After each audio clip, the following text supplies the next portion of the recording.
always find it funny when people accuse me of hating this country and its culture and its people. Because one, I'm fucking here, ain't I? And two, there is no other country on this earth which could make somebody as obnoxious as me. Only Britain could do it. And I love this country's culture and history. I did English literature, for fuck's sake. You don't do that unless you really like something about it. And the things that I've always loved most about this country are the ways in which diaspora have shaped what it is to be British, what it means to live here. One of my favourite art forms in the entire world is grime. It couldn't have come from anywhere apart from East London. And it itself was a hodgepodge between bits of UK hip hop, UK garage, and of course jungle and dancehall and all these forms of MCing shaped inherently by the colonial and the post-colonial experience. But because it's not draped in a Union Jack, because it's not making excuses for slavery and colonialism, because it's not falling at the feet of Winston Churchill, that's not seen as love for country. It's love for the wrong bit of the country, right? The brown bit, the black bit, the working class bit, and not for ruling class ideology. Here's the thing about Britain is that it's had a remarkably stable, consistent and resilient ruling class. We have had pretty much the same monarchy with a little hiccup in the Civil War for about 1,200 years. You have a hereditary aristocracy which still owns swathes of this country and has representation in our legislature in the form of the House of Lords. Because of that fact, I think we have got this idea of our history being the kind of reorganisation of chairs at the top of the dining club, rather than the heaves of history powered by working class struggle and working class resistance. Because it's not just Henry VIII, Queen Victoria and Winston Churchill, it's the Levellers, the Chartists, British Black Panthers, the Grunwick strike, the miners' strike, all of these things which went into shaping and making the partial democracy that we live in now. That story doesn't get told very often, because if you were to tell it too often, you would start asking uncomfortable questions about that ruling class, which hasn't changed all that much since William the Conqueror.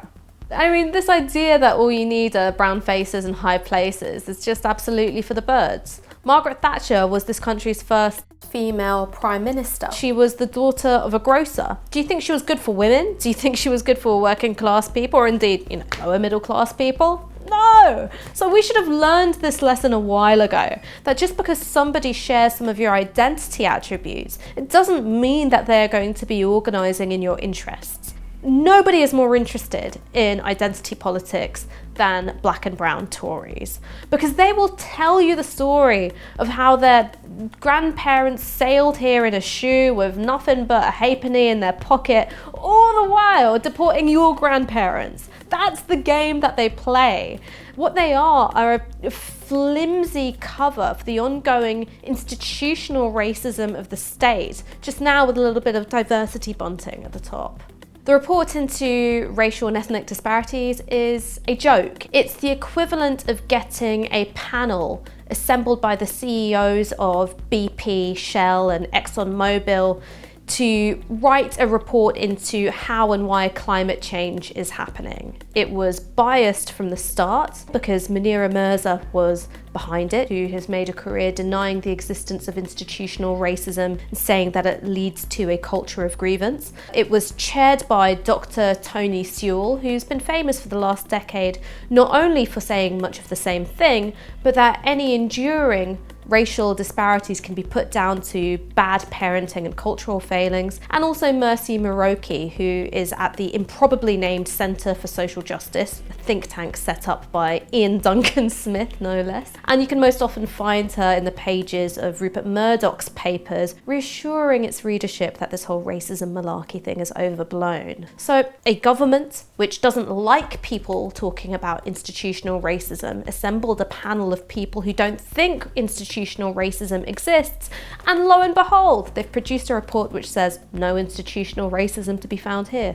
Even for a report put together in bad faith, I was shocked and surprised that anybody who has a career in academia would be willing to put their name to such a sloppy piece of scholarship. People have been cited as stakeholders who've had no contact with the commission. I never consented to it. I was never consulted about it. I had nothing to do with it. There are real laugh out loud moments in the report as well, where they implore us to think about the bright side of slavery, where instead of focusing on the profit and exploitation of the slave trade, we look at it as an opportunity. It's a cruise.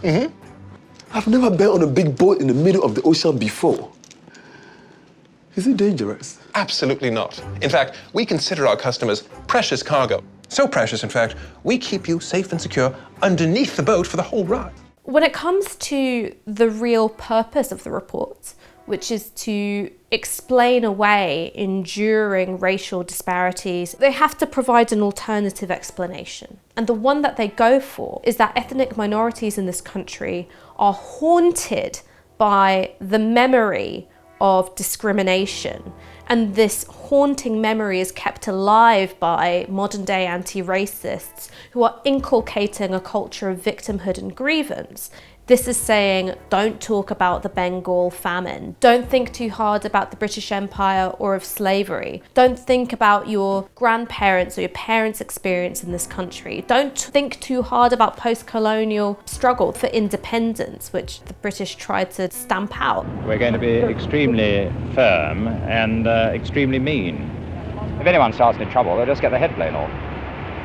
And they'll get the message in time, you know. So the model of Britishness that Tony Sewell and Mercy Muroki would have us embrace, it's a bit like that sketch in Goodness Gracious Me, where you've got the South Asian family trying to be more British than the British. It's a kind of British identity which doesn't even really exist for white British people in this country. It's a complete fiction, and it's all about pledging allegiance to these symbols of domination, exploitation, empire, rather than any kind of truly remodeled, outward-looking Britishness. Now, as for the institutional racism bit, whether it's the police or the healthcare system or our education system or housing, well, the evidence is pointing in one direction there. And within this context, where there's a lack of trust in shared institutions, a lack of trust in shared information, you can polarize and win over an increasingly reactionary and paranoid majority. So that is the point of this report. It's to give racists, in the words of Doreen Lawrence, the green light by handing them a battle standard with which to batter people of colour over the head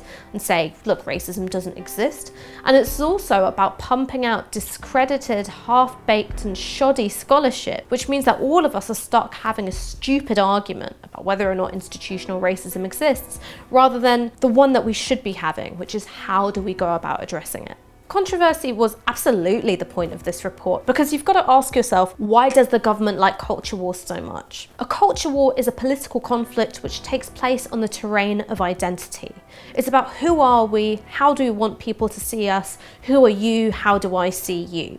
And it means that it's a fight which is never ever going to be resolved, because no one's identity is ever resolved. It can just keep going and going and going, and it turns our attention away from enduring material inequalities or problems with how our institutions are run or who's getting those lucrative government contracts. It is a masterclass in distraction. It's a never-ending vortex in which your energy gets sucked up, and you can't disengage from it, because that is unfortunately where politics is at the moment. But we believe in people power. We don't believe in governments producing reports which give us permission to be angry or permission to identify the social conditions that we live in. So as long as there are people, there's hope. You do have a country of changing demographics, of young people who have no buy-in to the system as it is, and people of colour who are politically and socially literate. That's some pretty good ingredients to work with if you want a people-powered movement. The problem with liberal identity politics is that it puts recognition from the state above self-organisation and above collective struggle and above solidarity. So if we want those ingredients to mean anything, in some ways we've got to divest ourselves of the desire